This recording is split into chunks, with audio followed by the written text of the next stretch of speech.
Good morning and welcome to another edition of Mark's Inspiration. It's a cold SOB here this morning, about 1 degree Fahrenheit. And yes, my water pipes were froze and my living room was about 54 degrees. This is an old house and it's hard to keep it warm. It used to have the radiator water heat in it and man, it was nice and toasty.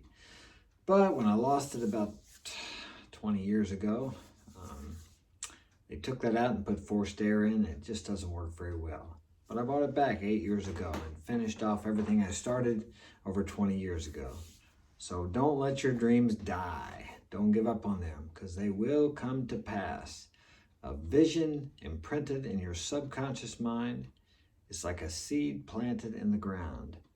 Sometimes it takes a while for it to pop up. Okay, smash that like button now. Do it now and subscribe if you haven't already. All right, today's topic is going to be affirmations with the reason why. I was in a webinar this last week. I spoke in a webinar. A friend of mine in Japan put it on.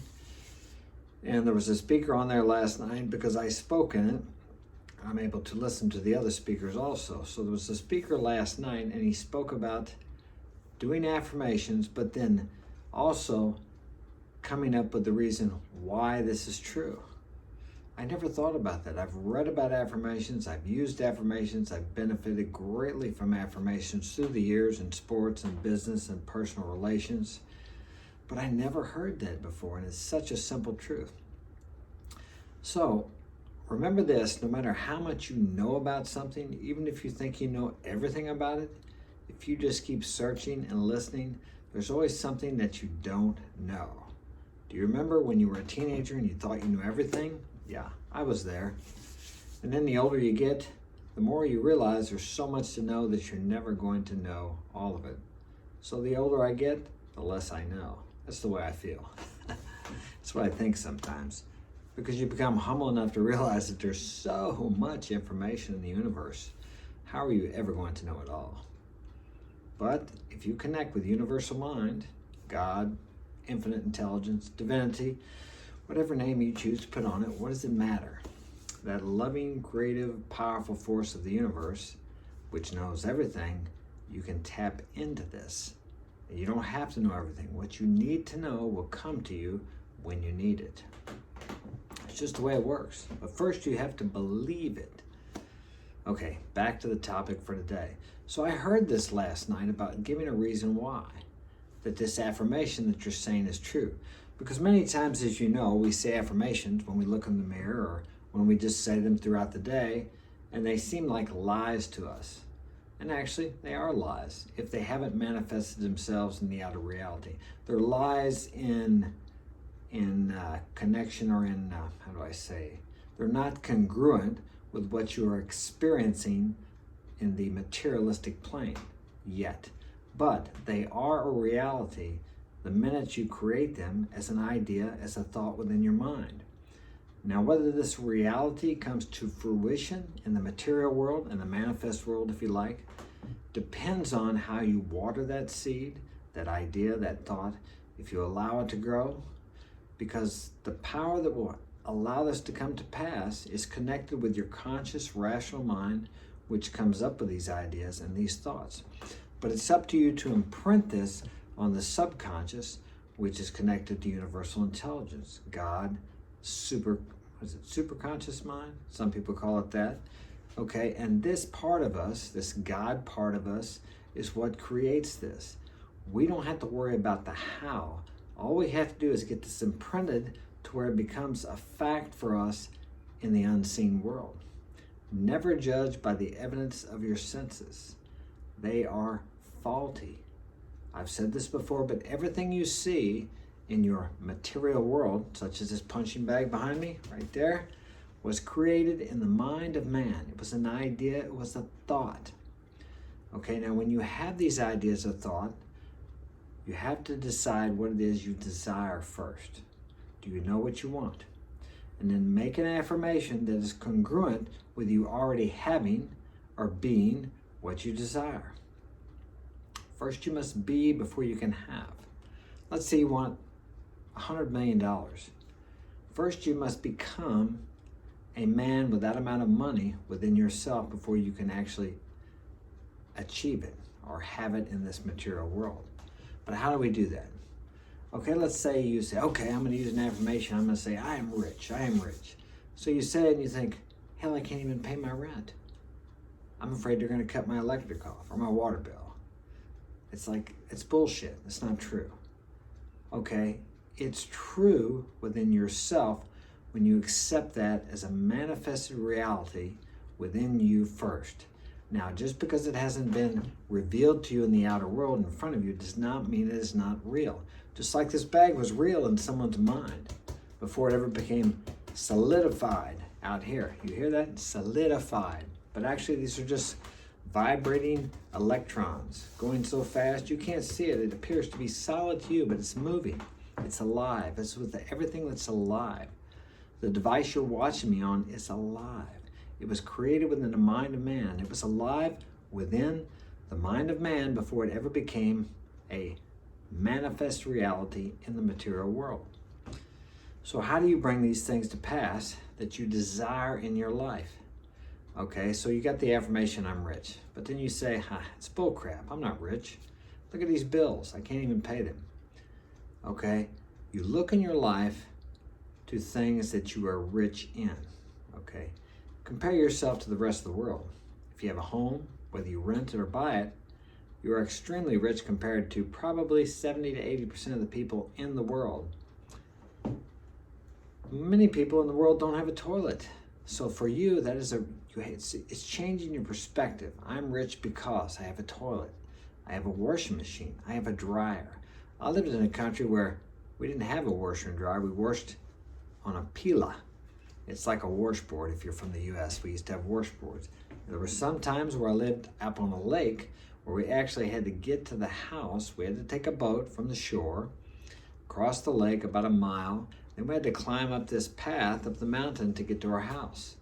We washed our clothes in the lake. So we had to walk down the mountain, wash the clothes, bring them back up and dry them. Most of us in the US today, in the Western world, have a washer and dryer. If you have a washer and dryer, you're rich. So what you do is you take this affirmation, I'm rich, and you look at all the things you have in your life that millions of people in the world don't have. So in contrast to them, you're rich. So you think about the riches you have in your life. Maybe you have rich relationships. Maybe you have the feeling of contentment. You probably don't if you can't pay your bills. So you want to try to find that feeling of contentment. You want to be content, but not so content that you don't strive for more. Because as a man, this striving or this reaching for more is where we find our fulfillment. We must be satisfied and grateful for what we have, but we must continue to strive for more. That's why many people, when they retire, they die. Because they're not doing anything. They don't have any goals. Even if their goal was only to retire. Once you reach a goal, you have to set another goal. Because the goal, the destination, is not the prize. The prize is right now. Right now. If you have health, you have riches that people would pay millions and even billions of dollars for. They would pay that if they had the health, the robust health you have. There are many forms of riches besides monetary wealth. Monetary wealth or money is an energy. It's just a reflection of a certain type of riches people have within them. They say you could take all the money away from people in the world and give it, distribute it evenly amongst everyone. Within a short time, it would be back in the hands of the wealthy, the people that had it in the first place. Why is that? That's because the people that had the money in the first place had the consciousness of riches. Now, many of these people didn't have to affirm, they didn't have to work at it because they grew up in a rich environment where there was no talk of lack. So in their consciousness, there is no lack. That's why in the Big Black Book it says, the rich get richer and the poor get poorer. Because the poor have the consciousness of poverty. The rich have the consciousness of riches or wealth or abundance. They don't think lack. as opposed to the poor people or people who have grown up where there was lack. You heard the old sayings, we can't afford that. Money doesn't grow on trees. No, we can't get that. Maybe next year. Always talking about lack, about not having enough. That's where the people with money may deny you getting something when you're a child, but they'll just say, now it's not a good time for that. Listen to what you're saying. Listen to what you're thinking. Think about what you're thinking about. When you have some magnificent dream and you're like elated about it and you're just excited, do you start thinking, but I don't have the money for that. I could never get enough money to do that. There you go. You're limiting yourself right there. Do you think people with millions of dollars think that? No, they don't. Look at Elon Musk. What he has done has taken more money than he had. And you're thinking, oh, he always had money. No, he didn't always have money. But he didn't limit himself by thinking, well, I don't have the money, I can't do it. He kept his focus and his vision on the dream. And when he spoke about it as if it was happening or as if it's already happened. In his mind, it has already happened. And the way for it to happen creates itself. The way for riches to come into your life creates itself. But you have to change your thinking. And this doesn't happen overnight. But this is a wonderful tool. Let's say you're overweight. Okay, and you want to be in good shape. You want to have a six-pack, right? So you start affirming, man, I'm in excellent shape. I've got six-pack abs. But you look in the mirror and you see this big belly sticking out. So how do you get over that? Okay, so there's certain parts of you that probably look the way you want them to look. And if there's not, find something. Maybe your teeth are good. Find something, maybe you have beautiful eyes. Find something about yourself that you like. Continue to affirm and focus on this, what you like. Okay? I look beautiful. Man, you're handsome. Okay? But then your belly keeps showing you, it's right there in front of you. What are you going to do about it? You look at your eyes. You think, man, you got beautiful eyes. Or your hair. Maybe your hair is really good. Man, your hair looks great. You focus on what is good about you to negate the part about you that you don't like. You can't say, I am not fat. Because the subconscious mind does not understand not. What it hears is, I'm fat. So, I am beautiful. I am handsome. I am the best. I am the man that all men want to be like. Okay, and then you think about what's good about you as you're saying this affirmation. Why is that true? Why is that true? But remember, you keep that vision in your mind of what you desire to be, and do not go by the evidence of your senses. Find what's good about you when you say the affirmation and focus on that. Surely sometime in your life, someone has said something to you about some good trait or quality or character about you. I am handsome as hell. Okay, you want a six-pack, but you don't see it. You got the belly there, still the belly. But you remember a time when some woman or some man said something to you about a character trait you had that was very admirable.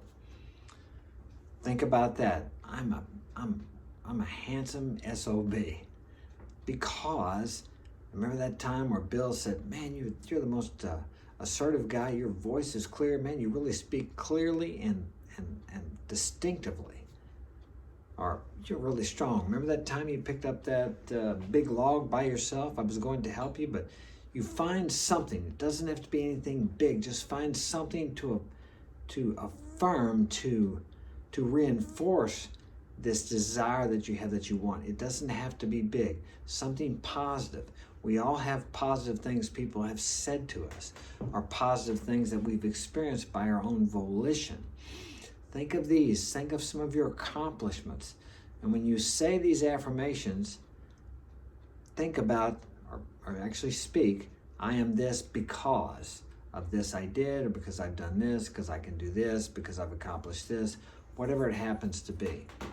I'm extremely prosperous and successful in everything I do. Well, let me see. I was a former amateur boxer. I was a former professional boxer. I'm undefeated as a professional boxer. I was a former triathlete. I qualified for the nationals. I'm self-employed. I've had my own business since 1985. I opened an English school in Guatemala. I flunked English in high school, but yet I learned English and knew more about it than I did when I was going to school. I knew things that I'd never even heard of in school. I was able to teach it. I was considered one of the best teachers there because I was a native English teacher. I taught actual teachers down there. So these things, and then you think about your successes. Don't think about your failures. Think about your successes. I am extremely prosperous and successful because I have won many races. I have accomplished many goals. I've done jobs that other people didn't want to do. I did a job once that other 6 people bid on. Nobody would do it. It was too much of a challenge. I did it and got it done. Although while I was doing it, I was thinking, I know why these people didn't want to do it. And I remember one day on that job, I went and sat down against a building where no one was around, and I was completely beat. I was exhausted. I was close to tears. I was mentally, physically, and emotionally exhausted. That's how tough this job was. And I knew why the 6 people or 5 people before me that they called to come do it would not do it. But I did it. I did that job. I got it done. It just about did me, but I got it done. So that's something you can build on. If you want to be, I persevere, I am persistent because I did that job that nobody else would do, but I did it and I got through it, even though it was tough and even though I felt like it killed me. Everybody has something in their past. Maybe you're a great gamer. Use that when you make these affirmations for something you want to be that you don't feel like you are yet, as a reason why you are this. I am the greatest gamer in the world because I defeated 100 people last month, and they were all B class or A class. I'm not sure how that works. I heard my son talking about it. Find a reason. It doesn't have to be anything big to go along with your affirmation, and this empowers that. This convinces your subconscious mind that this is true. Now you still may feel like it's a lie when you say it, but the only thing brainwashing is they tell someone a lie over and over and over again long enough when they're in various emotional states that they come to believe it. And they can do this with very strong individuals. So you can do the same thing with auto-hypnosis. I'll call it that. I'm not sure if that's auto-programming, however you want to say it, with affirmations. And a good time to do this is right before you go to sleep or right when you wake up in the morning when you're kind of in that half groggy state, because that's when your mind is like a sponge, like it was before you were 7 years old. That's why you have some of these programs within your mind that limit you because you heard things that maybe weren't true, or that weren't true, but you took them as true because you didn't have the conscious rationale to differentiate between the true and the false. For example, some I heard, you're never going to amount to anything. You don't have sense to pound sand in a rat hole. You don't have the sense you were born with. Act like you got some sense. Ad infinitum. I could go on and on. I probably don't remember them all, but they made impressions in my subconscious mind. But I was a kid, right? I'm an adult now, and you are too, and it's up to you to change yourself. Quit blaming your parents or whoever. It's your choice now. At that time, you didn't have a choice. We all have things that we don't like that happened to us when we were children. But we can complain about them and be a victim all of our lives. Do you want to be a victim? No. Then be a victor. You can reprogram yourself, but it's up to you. So take this new tool I've given you, which I learned last night, which I think is great. And when you make an affirmation, find a reason why. However small it is, some success you've had in the past in your life that you can meld with this new affirmation to give it rational reasoning that it is true. And this will grow just like a seed you put in the ground, but you have to water it. Do this every day, twice a day when you get up, before you go to sleep. You can write it on a card. Or you can do like me. I have my story written on the wall in front of me. I read it twice a day. I have it on a tape recording, the story of how I want my life to be. Many of these things have come to pass because I have programmed myself to believe it. Shut the news off. Quit listening to negativity. What kind of movies are you watching? Do you want that to come into your life?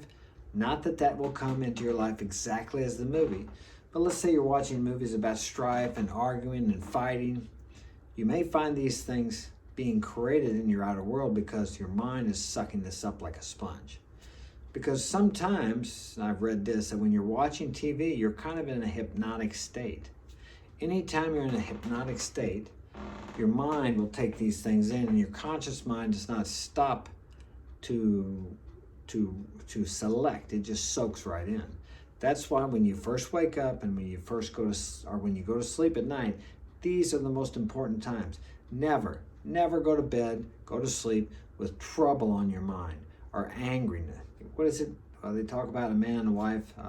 Never let the sun set on your anger, or something like that. Don't go to bed angry with each other, because this creates the next day that comes up.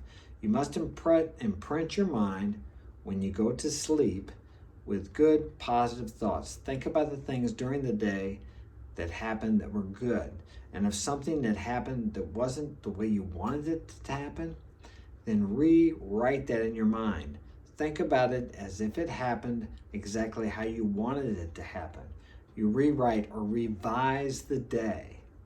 And then that makes for the next day to be better and more to your liking. More in the direction of what you desire in your life instead of what you don't desire. Don't go to sleep thinking about all your troubles, your bills, your worries, your problems, your disappointments, your resentment. These things will poison your days in the future. Go to bed relaxed, content, knowing that you're cared for, that you're loved, if by nobody else, by yourself, and learn to love yourself. Very important. All these things can be affirmed. I have something written on my wall that says affirmations. What does it say? Are reminders that what you seek are already here.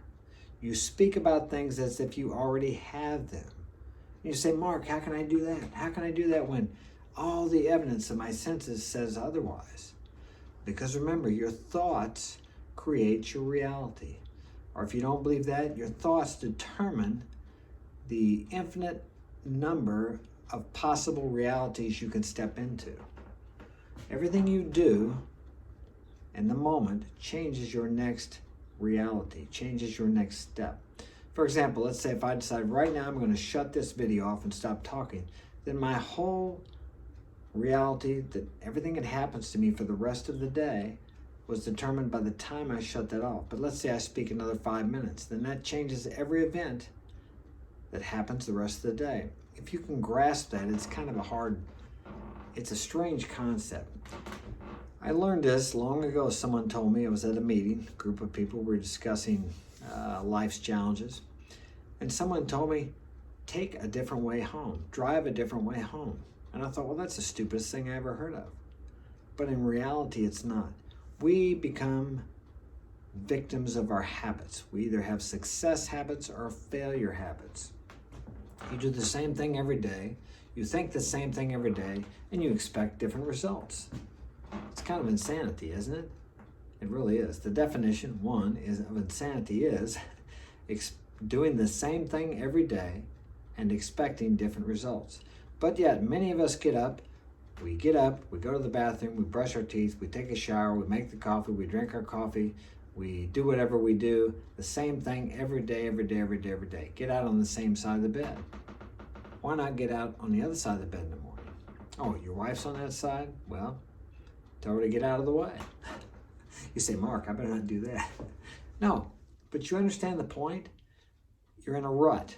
Now, if you like the way your life's going, everything's going great, and you don't want change, then please continue to do the same thing over and over again. But if it's not, change one small thing. When you're taking a shower, do you wash your hair first or do you wash your hair last? Change that around. I know this almost sounds ridiculous because you think, how could these small things change anything? But yet it's the small things that make the difference. It's the small things that change your life, these small habits. When you change something like the way you shower, the way you get up in the morning, the way you dress, do you put your left hand in first, your shirt, or your right hand? I know this sounds ridiculous, but it isn't at all. Because when you change one action that you do the same way over and over again every day, it changes your whole life. Everything that happens that day happens in a different time sequence and order. Just think about that for a while. It's really a good thing to start doing if you're not happy with the way your life is. Now, if everything's working good, don't change a thing. But if you want something different, do something different. It doesn't have to be anything big, as I said before. Start with small things. The Great Wall of China was built with one block. They started with one block, one small block. I'm not sure how big they were, but compared to the wall, pretty small. So you get the point. All right, that's all I have time for today. Thanks for joining me. And remember, those affirmations, be persistent, consistent, and perseverant with those. And you will see evidence in your outer world of the things you are affirming come to pass. That's all I got for today. Thanks for joining me. See you tomorrow.